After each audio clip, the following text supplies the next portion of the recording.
Assalamu alaikum. 6 p.m. This is Radio Pakistan. The news read by Farzana Khan. First, the headlines. The process of printing ballot papers for general elections started today. The UK High Commissioner has thanked Pakistan Army for rescuing 2 British mountaineers trapped in Ultar Sar Mountain in Hunza. Pakistan and India exchanged today lists of civilian prisoners and fishermen of each other's country lodged in their jails. In occupied Kashmir, Indian troops, in their continued acts of state terrorism, martyred 33 Kashmiris during last month. Pakistan beat Zimbabwe by 74 runs in opening match of T20 triangular series at Harare today. And now the news in detail. The process of printing ballot papers for general elections started today. Around 210 million ballot papers will be printed for the polls at a cost of 2 billion rupees. All arrangements have been finalized in this regard. The printing work will be done under supervision of Army in Karachi, Lahore and Islamabad. Chief Justice Mia Saqib Nisar has directed that construction work of Women and Children Hospital Rawalpindi must be completed in 18 months. He gave the directions during a visit to the under-construction hospital. He directed that the hospital must be made operational in the stipulated period. The Chief Justice rejected a request to grant a time period of 2 years for completion of the hospital. He said the construction has already been delayed by 10 years and it cannot be delayed further. He said the Supreme Court is ready to extend all-out legal assistance in this regard. PMLN leader and candidate from NA57, Shahid Khaqan Abbasi, says their party has always promoted principles of politics and decency and made sincere efforts to develop the country.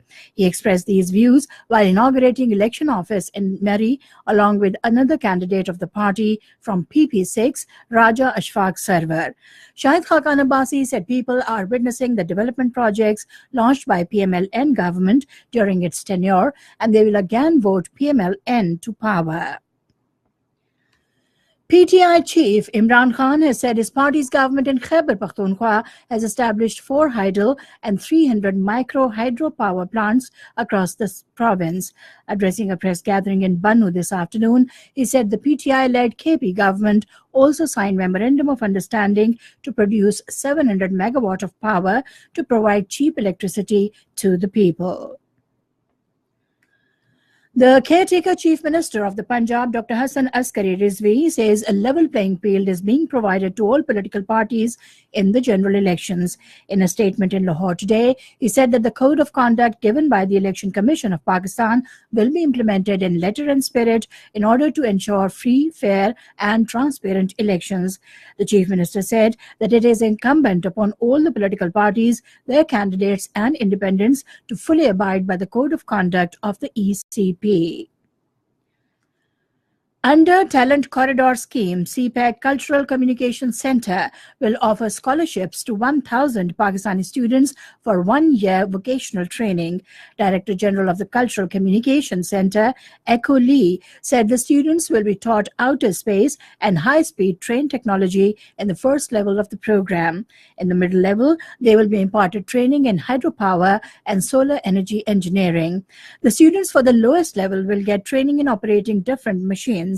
The selected students will be provided free tuition and dormitory during the training at different universities and institutes in China.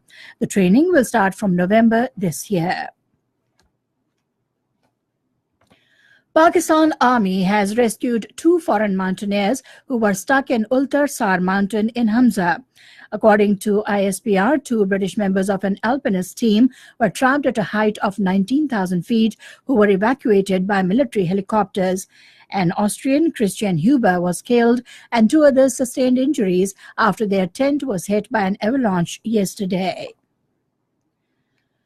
The United Kingdom High Commissioner Thomas Drew has thanked the Pakistan Army for rescuing British mountaineers stuck in Ultasar Mountain in Hunza. In a statement, he said that sorrow and expressed sorrow and grief over the death of Austrian mountaineer during the expedition. This is Radio Pakistan giving you the news. Pakistan and India, through diplomatic channels today, exchanged lists of civilian prisoners and fishermen of each other's country lodged in the jails. In a statement, Foreign Office said Pakistan handed over a list of 471 Indian prisoners, including 53 civil and 418 fishermen, to High Commission of India in Islamabad today. India handed over a list of 249 civilian prisoners and 108 fishermen to Pakistan. The exchange was in line with provision of consular access agreement between Pakistan and India signed on May 21, 2008, under which both countries are required to exchange lists of prisoners in each other's custody twice a year on January 1 and July 1. Earlier, Pakistan released 2 Indian fishermen as a goodwill gesture on Friday. In occupied Kashmir, Indian troops in their continued acts of state terrorism martyred 33 Kashmiris, including 4 young boys, during last month. According to Kashmir Media Service, of those martyred, 3 youth were killed in a fake encounter in Kupwara. During the period, 236 people were injured due to use of brute force by Indian Army and paramilitary forces, while 106 people were arrested in house raids and crackdown operations. The troops also damaged 22 residential houses during the month. In a statement in Srinagar, All Parties Hurriyat Conference expressed concern over Indian Army Chief General Bipin Rawat's statement about the so-called people-friendly military operations, terming these assertions as a cruel joke. In Afghanistan, at least 4 people were killed and 10 others wounded in an explosion in Jalalabad city today. According to public health officials, the type of explosive used has not yet been confirmed. This bombing coincided with President Ashraf Ghani's 2-day trip to Nangarhar. UN Secretary General Antonio Guterres arrived in Bangladesh today to assess the sufferings of Rohingya refugees and progress towards their safe return to Myanmar. According to an announcement from the UN headquarters in New York, Guterres would highlight the need for international community to do more. It said the UN Secretary General, in a joint visit with World Bank President Jim Yong Kim, will visit the Rohingya refugee camps and aid workers at the Cox's Bazar tomorrow. In Cox's Bazar, the 2 chiefs will review the entire situation of the newly arrived Rohingyas since August 2017. The United Arab Emirates had halted its military campaign against Iran-aligned Houthis for control of Yemen's main port city of Hodeidah to support UN efforts to reach a political solution. In a tweet message, the UAE Minister of State for Foreign Affairs, Anwar Gargash, said, "We have paused our campaign to allow enough time to achieve an unconditional Houthi withdrawal from Hodeidah city and port." Russian military says it has shot down unidentified drones near its Hemimium air base in Syria. Russian military spokesman said the base was not damaged during the incident. And now cricket. In the opening match of T20 Triangular Series at Harare, Pakistan beat Zimbabwe by 74 runs today. Australia are also featuring in the series. Batting first, Pakistan scored 182 for 4 and stipulated 20 overs. In reply, Zimbabwe were all out for 108. For Pakistan, Fakhar Zaman remained top scorer with 61 runs, while Mohammad Hafiz, Mohammad Nawaz, Usman Khan and Hassan Ali took 2 wickets each. For Zimbabwe, TK Musakanda remained top scorer with 43 runs. Pakistan's Asif Ali was declared awarded the player of the match for his brilliant knock of 41 not out of 21 balls. And now football. In the FIFA World Cup pre-quarter final knockout round, 2 matches will be played in Russia today.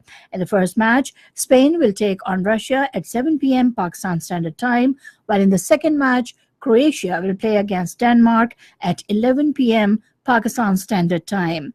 And now the weather report. Mainly hot and dry weather is expected in most parts of the country during the next 12 hours. However, rain and thunder showers with gusty winds are expected at isolated places in Rawalpindi, Gujranwala, Sargodha, Multan, Malakand, Hazara, Peshawar, and Kohat divisions, Islamabad, and Kashmir.